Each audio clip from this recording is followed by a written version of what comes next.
Estados Unidos ha establecido sanciones contra altos funcionarios del gobierno venezolano.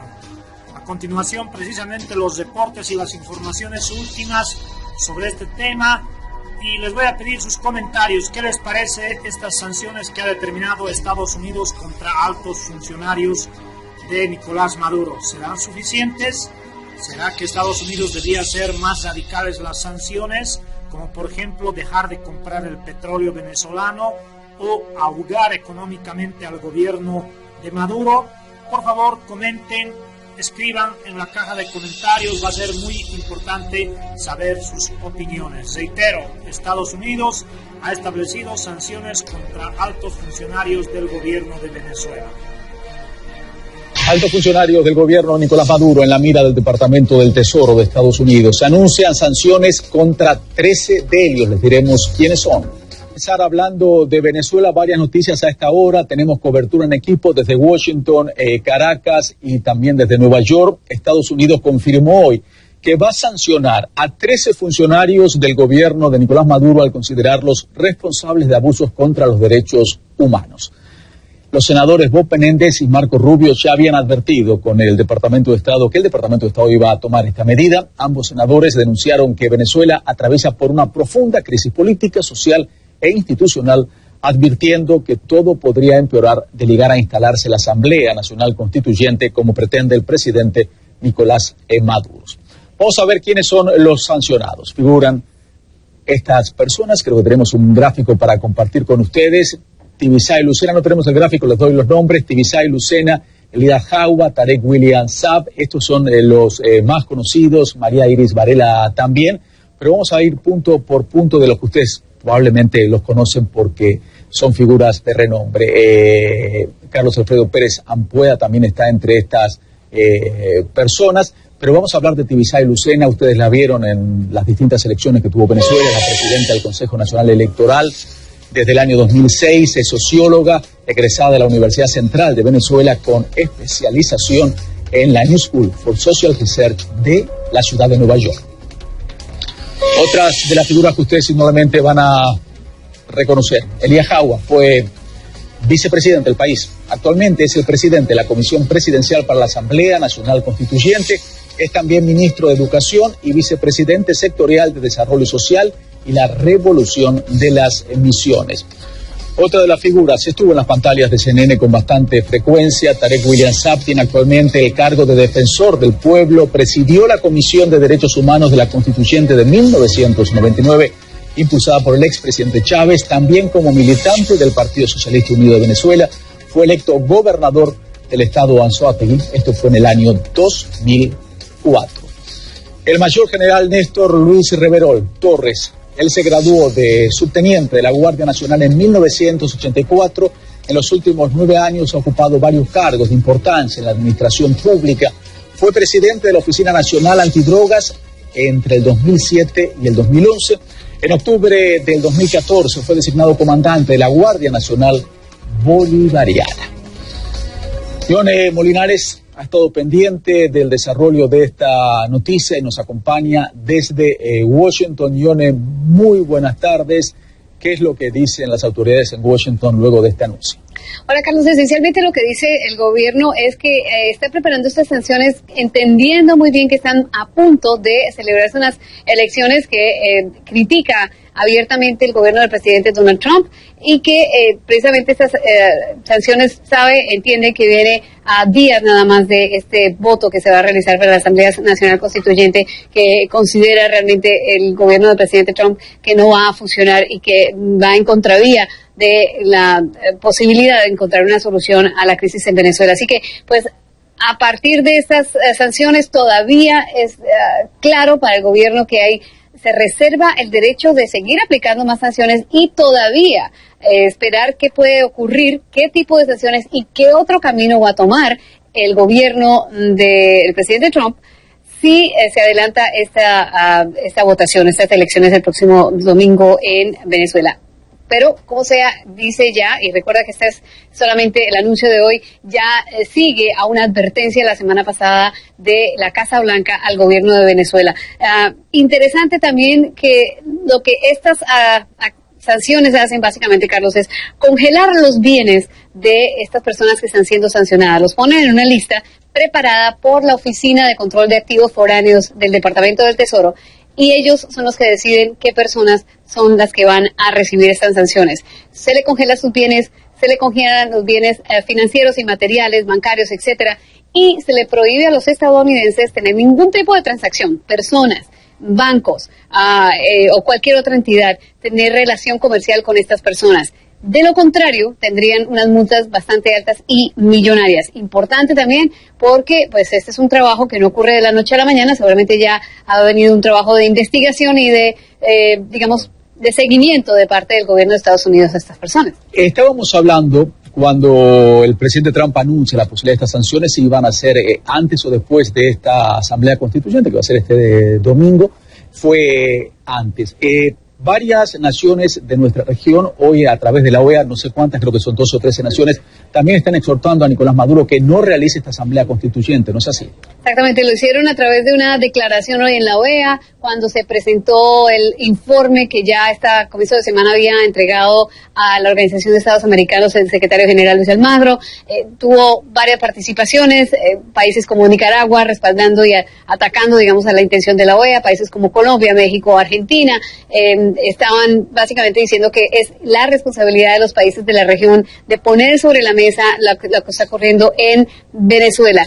Y pues al final sigue, digamos, la OEA estancada, ¿no? No hay mucho movimiento más allá de lo que son estas declaraciones, y algunos países como República Dominicana decían que regresar después de que los cancilleres en Cancún habían hablado sobre este tema, regresarlo al seno del Consejo Permanente era simplemente echar para atrás y no avanzar en otros temas, o simplemente quitarle la autoridad a los cancilleres. Pero eso es parte del tira y afloje que hay dentro de la OEA. John, en instantes vamos a regresar con Osmari, que se encuentra en Caracas, pero te quería preguntar, sé que están trabajando en Directo USA y lo que está sucediendo en el Congreso estadounidense, se está votando la posibilidad de derogar el famoso Obamacare. ¿En qué punto se encuentran? ¿Tú crees que va a poder avanzar esta propuesta de Donald Trump? Es que el asunto es que tienen muchas propuestas, Carlos. Por ejemplo, ayer presentaron una, se cayó, no tenía la posibilidad, no tenía ni siquiera la evaluación de la Oficina Presupuestal del Congreso. Así que todavía el día de hoy hay otra propuesta que seguramente tampoco va a ver la luz del día, y así muchas. Es decir, en este momento lo que hay es la posibilidad de debatir, pero nadie sabe ni qué está debatiendo, ni cuál de todas las que va a debatir, ni cuántas enmiendas se van a presentar. Es un proceso muy complejo. Creo que se van a tener que ir de receso hasta septiembre para ver qué pueden resolucionar entonces. Estaremos atentos a esa votación y por supuesto toda la información en Directo USA esta tarde. Johnny Molinares en vivo desde Washington. Vamos a retomar el tema Venezuela, porque mientras Washington anunciaba estas sanciones que nos decía Ione, en Caracas se vivía un clima de incertidumbre. Hoy comenzó un paro cívico de 48 horas convocado por la oposición como protesta contra el gobierno de Nicolás Maduro y su convocatoria a esta constituyente. Así se veía en algunas calles de Caracas, varios negocios se sumaron a la huelga y varias calles de la ciudad estaban con poca afluencia de personas. Osmari Hernández, desde Caracas, nos preparó este informe. Así es, como siempre es un gusto saludarte a esta hora y déjame mostrarte cuál es el ambiente en Caracas. Vemos algunos comercios cerrados que decidieron acatar el llamado a paro cívico nacional realizado por la oposición venezolana, una protesta de 24 horas en rechazo a la Asamblea Nacional Constituyente que impulsa el presidente de Venezuela, Nicolás Maduro, y que también exige el adelanto de las elecciones presidenciales. Otros comerciantes decidieron trabajar con normalidad, algunos por no estar de acuerdo con esta convocatoria a protestar, otros nos decían que no pueden hacerlo, pues están muy afectados por la crisis económica y para ellos representa un sacrificio que no pueden hacer en este momento. Para medir un poco lo que es la circulación de las personas, a esta hora podemos observar lo que es el flujo en esta salida del metro de Caracas, la estación de Bellas Artes, bastante concurrida usualmente, y vemos cómo hay pocas personas entrando y saliendo de ella. También podemos observar cuál es la situación en la Avenida México, en este sector, la Candelaria, en el oeste de Caracas, en la cual no se observa la circulación habitual. Es que el ambiente básicamente luce como si se tratara de un domingo, de un día feriado.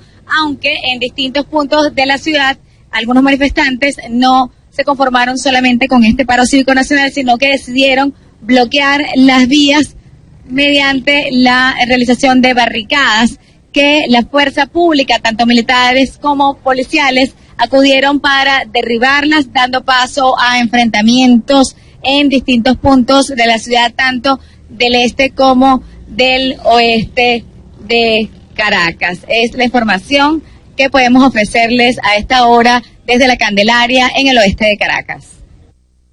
Vamos a retomar el tema ahora de este anuncio de Washington de las sanciones a estos funcionarios del gobierno Nicolás Maduro. Nos acompaña Francisco Rodríguez, economista en jefe de Torino Capital, de nuestros estudios en Nueva York. Muchísimas gracias por estar con nosotros. Señor Rodrigo, Torino Capital escribió un artículo, lo tengo enfrente mío, sobre las sanciones a Venezuela, la posibilidad de estas sanciones. Hoy se conocen exactamente a estos individuos que van a ser sancionados por el gobierno estadounidense. Me gustaría conocer su opinión.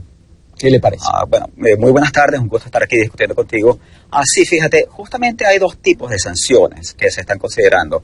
Las sanciones que se aplicaron hoy son la continuidad de un proceso de sancionar a funcionarios del gobierno de Venezuela, o funcionarios cercanos al gobierno de Venezuela. Esa política comienza con el presidente Obama, la continúa el presidente Trump, en particular con las sanciones al vicepresidente Tarek El Aissami, que se declaran más temprano este año, y ahora se continúa con esta idea de sancionar a funcionarios. Se le restringe a estos funcionarios la capacidad de actuar en Estados Unidos, y es muy interesante que se incluye por primera vez a funcionarios encargados de las finanzas de PDVSA. PDVSA es la firma que produce petróleo para el Estado venezolano y que produce el 92% de los ingresos de Venezuela. Pero sin embargo, todavía no se ha llegado a las sanciones económicas propiamente dicho. Hasta ahora son simplemente en contra de personas, pero ya el gobierno de Estados Unidos ha asomado la posibilidad de que si efectivamente se lleva a cabo las elecciones para la Asamblea Nacional Constituyente este domingo, entonces se aplicarán sanciones económicas a Venezuela. ¿Cuáles serán exactamente esas sanciones? Bueno, no ha estado claro. Ha habido algunas noticias que se han reportado, algunos funcionarios han hablado de ellas, pero en general tendrían que ver con afectar el flujo de ingresos petroleros, una restricción, por ejemplo, que impida que se compre petróleo venezolano en Estados Unidos, o que impida que se hagan negocios ya formalmente con la empresa que produce petróleo para Venezuela. Pero si toma ese tipo de medidas, los afectados, a diferencia de este caso, como usted dice, la verdad, este es el tercer grupo de funcionarios venezolanos sancionados durante el gobierno de Donald Trump, y ya en el 2014 había hecho algo muy similar la administración de Barack Obama. Pero lo que les digo, si cambian esta metodología y en vez de seleccionar a distintos individuos, lo hacen con sanciones económicas al país, el que sufre los daños de estas sanciones sería el pueblo venezolano. Tengo entendido, usted tiene encuestas que dicen que la mayoría de los venezolanos no están de acuerdo con que tomen medidas contra el país y no contra individuos. Sí, eso es correcto. Una encuesta que hicimos conjuntamente con la empresa Data Analysis, que es una encuestadora muy prestigiosa en Venezuela, y efectivamente le preguntábamos a la gente si pensaban que la oposición debería apoyar este tipo de sanciones, si debería apoyar una restricción a la compra de petróleo de parte de Estados Unidos a Venezuela. Solo el 26% de los venezolanos que respondieron a la encuesta dijeron que sí, el 63% se oponían. Incluso dentro de los que apoyan a la oposición, dentro de los que se autodefinen como opositores, el 52% se opone a las sanciones y solo el 40% la apoya. Lo que pasa con la economía venezolana es que la economía venezolana es una economía muy dependiente de importaciones. Entonces, y PDVSA y la industria petrolera, que es propiedad del gobierno, genera el 92% de los ingresos de divisas del país. Entonces es muy difícil ahorcar a este gobierno sin ahorcar al país, porque tú estás trancando justamente las divisas con las que en Venezuela se compran alimentos, se compran medicinas, se llevan a cabo todas sus importaciones. ¿Está usted de acuerdo con que se tomen sanciones contra el país? Por ejemplo, decir no le compramos más petróleo a Venezuela. ¿Usted cree que eso sería lo correcto? Mira, yo como analista financiero no tomo posición con respecto a las políticas. O sea, yo trato de analizar cuál es el efecto de estas políticas. Ya le corresponde a cada uno de los gobiernos, al gobierno de Venezuela, al gobierno de Estados Unidos, tomar las decisiones que piensen que son mejores. Pero, sin embargo, yo sí creo que estas sanciones podrían terminar siendo contraproducentes incluso para lo que está buscando el gobierno de Estados Unidos, porque podría generar una recesión muy fuerte en Venezuela. Nosotros hemos estimado que el efecto de unas sanciones de este tipo, de sanciones petroleras, podría ser la de llevar a una contracción del Producto Interno Bruto de aproximadamente 11% adicional a la contracción que ya se ha vivido en Venezuela. Y esto, para un país que está viviendo una crisis humanitaria, correría el riesgo de generar convertir esa crisis humanitaria en una verdadera catástrofe humanitaria. Y además podría no tener los efectos indicados desde el punto de vista político, porque si la mayoría de los venezolanos están en contra de esto, le puede permitir al gobierno venezolano que le eche la culpa al gobierno de Estados Unidos y a la oposición de lo que está pasando con Le quería preguntar, que usted me decía que su especialidad como analista es analizar y estudiar los efectos. ¿Cuáles son los efectos prácticos que tienen estas sanciones contra individuos que dicen que serán congelados cualquier propiedad que puedan tener en Estados Unidos y tendrán prohibido hacer transacciones con estadounidenses o personas que se encuentren bajo esa jurisdicción? Por ejemplo, a mí si me congelan, dice, les voy a congelar las cuentas que tiene en Alemania. No me preocupa porque no tengo cuentas en Alemania. Exacto. Estos funcionarios tienen cuentas en Estados Unidos, piensan hacer transacciones con instituciones estadounidenses. ¿Cuál es el significado práctico que tiene esto? Correcto. Generalmente no tiene mucho efecto, precisamente por eso. Es algo simbólico. La mayoría de estos funcionarios, que son funcionarios de alto nivel, además ya había expectativas sobre estas sanciones. Entonces, incluso si tenían cuentas en el pasado, probablemente las cerraron. Pero sí hay un efecto en particular de algunas de las designaciones, porque por ejemplo se designa al vicepresidente de finanzas de PDVSA, y lo que no puede hacer una empresa norteamericana es firmar un contrato que sea firmado por una persona en la lista, aunque esa persona esté representando a la institución. Entonces eso quiere decir que, por ejemplo, un contrato de préstamo donde se le vaya a prestar dinero a PDVSA, mientras ese funcionario sigue como vicepresidente de finanzas de PDVSA y ese funcionario sea el que esté a cargo de firmarlo, entonces una empresa norteamericana no podría firmarlo. Entonces ahí sí comienza ya a haber una restricción que va más allá de lo personal, donde sí comienza a afectar a una institución en particular del gobierno venezolano y su capacidad de generar ingresos. Francisco, muy claro, muchísimas gracias. Francisco Rodríguez en vivo con nosotros desde Nueva York. Pero quiero ahora mostrarle las listas, gracias Francisco, de los sancionados. Exactamente todas estas personas sancionadas son Isay Lucena, ya hablamos de ella, Yajagua, también hablamos, Tarek William Saab, María Iris Varela, Franklin Horacio García Duque, Rocco Albicini Serrano. También en la lista se encuentran Carlos Alfredo Pérez Ampueda, Sergio José Rivero Marcano, Jesús Rafael Suárez Chorrio, Néstor Reverol, Alejandro Antonio Fleming Cabrera, Simón Alejandro Serpa Delgado,